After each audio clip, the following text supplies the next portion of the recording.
Hey guys, it's Cheryl from Vegan Growth here. It is Easter weekend. Things have been going on. It's been really busy.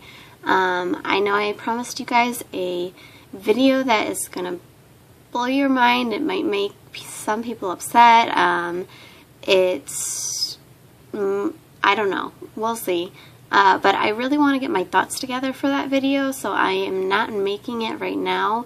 I need to get some of my thoughts together so that I have everything ready, because I know if I don't get my thoughts together, it's going to be like a 25-minute video or something like that. I want to keep it as short as possible, just short and sweet.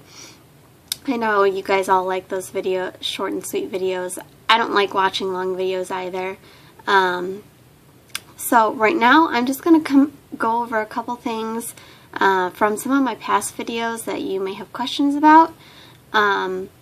So because it's, you know, I've been working a lot the past couple days, and there was Passover, we had church, and then we're going to see family tomorrow for Easter. So it's just been a busy weekend, so I'm not making that video quite yet. But just wait, it'll be coming in the near future. So,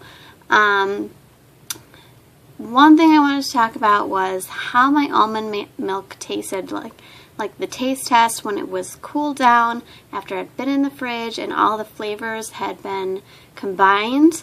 I put it in the fridge and I waited 24 hours. I must say I did add another probably 1/2 to 3/4 of a tablespoon of coconut sugar right after I had made the video, and that did help, because when I had first tasted it, it was hard to it was hard to taste because it was warm, it was room temperature, and so it was hard to taste the sugar. So I did add another like 1/2 to 3/4 tablespoons of coconut sugar, and that did help. So we did a taste test with my family, my husband, and my daughter, and myself. 24 hours later, we let it sit in the refrigerator, and we tried it the next day. And how did it taste? Well, it was a little bit watery. So yeah, most of the recipes that I have found online are a 1:4 ratio, which is 1 cup of almond milk and 4 cups of water. So, and then you blend it all together. Now, I didn't, you're also recommended to soak your almonds for about 8 hours. And I wasn't able to soak it for that long, and that could have been partially why I also ended up with not so great because my recipe that I went by was one of the recipes that I put on my channel that I found, and it said it will come out very rich and creamy, and yeah, it was a little watery. So I did find another video from a chef, a professional chef, and she does a 1:1 ratio, 1 cup of water with 1 cup of almonds. So she actually did 3 cups of almonds, and when she had rinsed it and everything, she used 3 new cups of water. And she actually, what she did was she put the soaked almonds in a towel and rolled it up, and it was really only for cosmetic purposes, only so that the almond milk looked really white. She rolled them and had the skins come off of them, and then put those in a separate bowl. You don't have to do that. I mean, it was really for cosmetic purposes only that she did it for her video, but you don't have to do it. But I think I'm going to try making it again with like maybe a 1:3 ratio. I'll go down by 1 cup and see how it tastes. So I'll try that again. Now, something that I also talked about in one of my videos was I was really scared about how Passover was going to go. I remember telling my husband about it a day or two later, after I made my video, that I was afraid about how Passover was going to go, and it actually went really well. So I went straight from work, and I asked my husband to pick up a greenhouse or Bolt House Farm. They're green smoothies, and it has different fruits and stuff in it. And so I had one of those, and I was drinking it on the way, and I had a little tiny bit left that I was finishing when I got to my sister-in-law's parents' house. And, my sister-in-law, she was the one who kind of made the comment last time at her daughter's birthday when I told her I became vegan, and she was kind of the one that I was afraid to talk to, but she just kind of let it go, and she was just kind of like, you always got a smoothie in your hand, and it was not anything mean or anything. So everything went well that night, and I was able to eat a lot of stuff, matzah, and they had some vegan stuff that I was able to eat.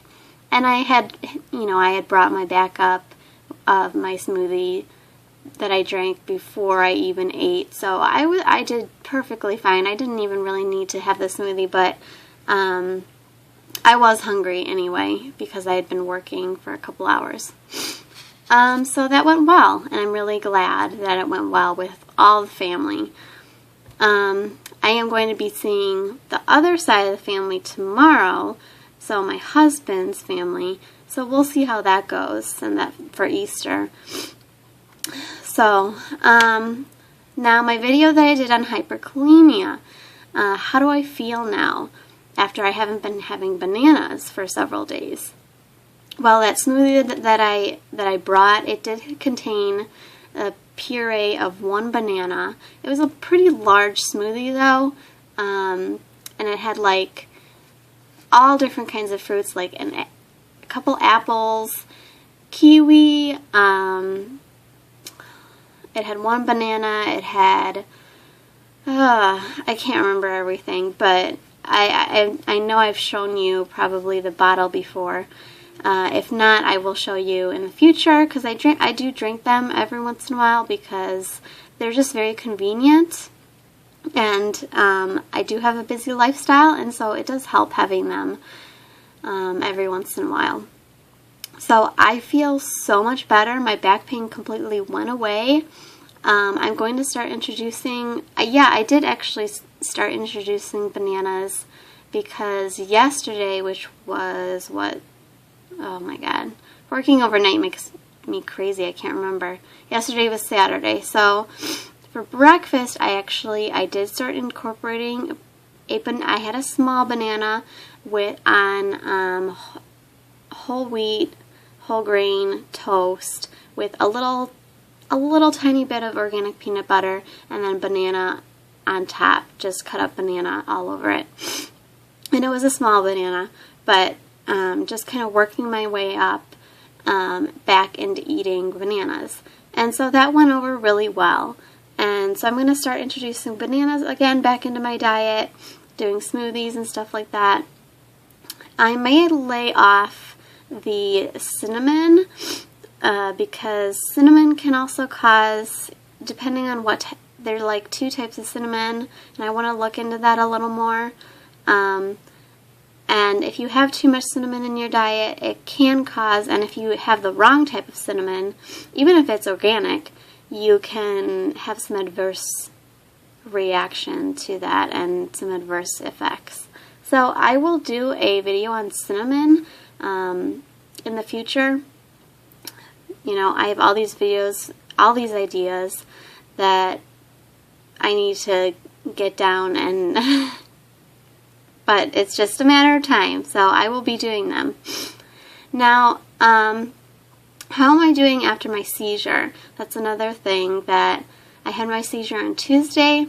I actually had an appointment anyway for my neurologist on Friday, and I told her what happened, that I ran out of my medication, and she does want me to try and get off the medication still, but just do it slowly, because this past time I did cut it in half, but it was only for a couple days, and then I ran out. So she really wants me to do it a lot slower, for probably like cut it in half for like 2 weeks, and then cut it in half again for another like 2 weeks, and then try and get off of it. But she does understand that I may not be able to get off of this medication.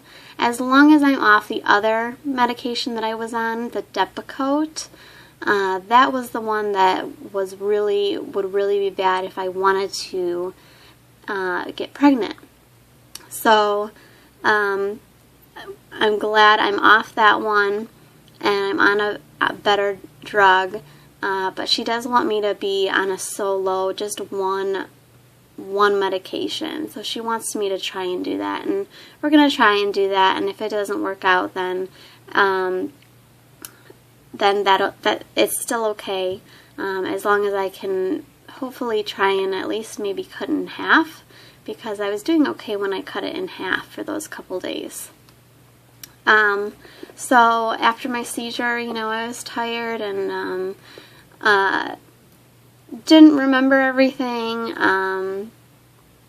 and some of the things, actually, my husband yesterday he told me, like, kind of more of what happened then the night I had my seizure. He told me that we went into the bedroom, and we were getting ready for bed, and he was in bed already, and I was on the other side, and I was talking to our cat. We talk to him. It's a normal cat-human thing. When you own a cat, you just talk to him. It's like talking to your dog. And I stopped talking to him, apparently, and I just started staring at him. And my husband tried, like, saying, hey, what's up? And I just was staring at my cat. I didn't respond to my husband or anything. He tried saying something again, and he knew that I was feeling weird. I told him, and he knew that I was starting to have twitches that night. So he kind of had an idea that something might happen.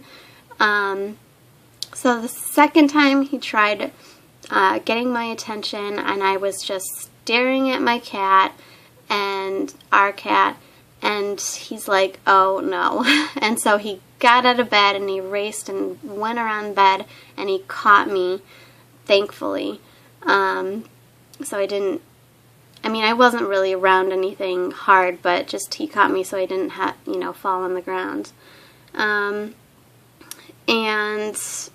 yeah, that's how it happened, basically. My neurologist has given me the okay to drive, and most of the time, you're not supposed to drive for about 3 to 6 months, but we know exactly what happened. My neurologist, we both know why I had the seizure. It was simply because I didn't have the medication that I needed, and that hasn't happened for such a long time. I haven't had a seizure for a very, very long time. I'm very well controlled on the medicine that I am on. So things are going good. I've just been really busy with work, with my 2 jobs, my daughter, and the whole Passover, church, and Easter all this weekend. So it's going to be a crazy weekend. So I have to get my thoughts in order, like I said, for my video that I'm very eager to make. So keep on track and keep watching my videos. It will be coming, I promise.